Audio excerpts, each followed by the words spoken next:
महाराष्ट्र आणि आता बातमी आहे भाजपा संदर्भात।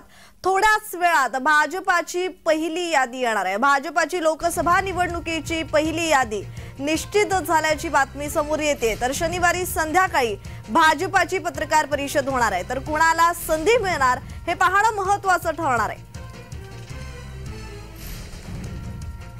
तर निवडणुकांचे वारे वाहू लागलेले आहेत। त्या निवडणुकांच्या पार्श्वभूमीवर आता सर्वच राजकीय पक्ष सक्रिय झालेले पाहायला मिळतात। जागा वाटपावर चर्चा होताना पाहायला मिळते, सभा घेताना पाहायला मिळतात। तर राजकीय नेत्यांचे दौरेही सुरू झालेले आहेत।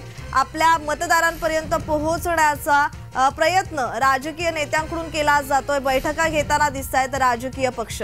तर भाजपाची ही बैठक पार पडलेली आहे। थोड्याच वेळात भाजपाची पहिली यादी येणार आहे। भाजपाची लोकसभा निवडणुकीची पहिली यादी निश्चित झाल्याची बातमी समोर येते। तर शनिवारी संध्याकाळी भाजपाची पत्रकार परिषद होणार आहे आणि या पत्रकार परिषदेत कुणाला संधी मिळणार हे पाहणं महत्त्वाचं ठरणार आहे।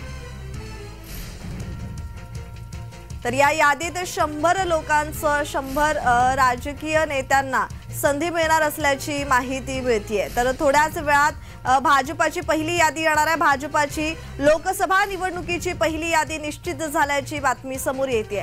तर शनिवारी संध्याकाळी भाजपाच्या वतीने पत्रकार परिषद घेतली जाणार आहे आणि या पत्रकार परिषदेत भाजपाच्या वतीने ही महत्त्वाची माहिती दिली जाणार आहे। तर कुणाला या यादीत संधी मिळणार हे पाहणं महत्त्वाचं ठरणार आहे। संपूर्ण देशाचं या यादीकडे लक्ष असेल।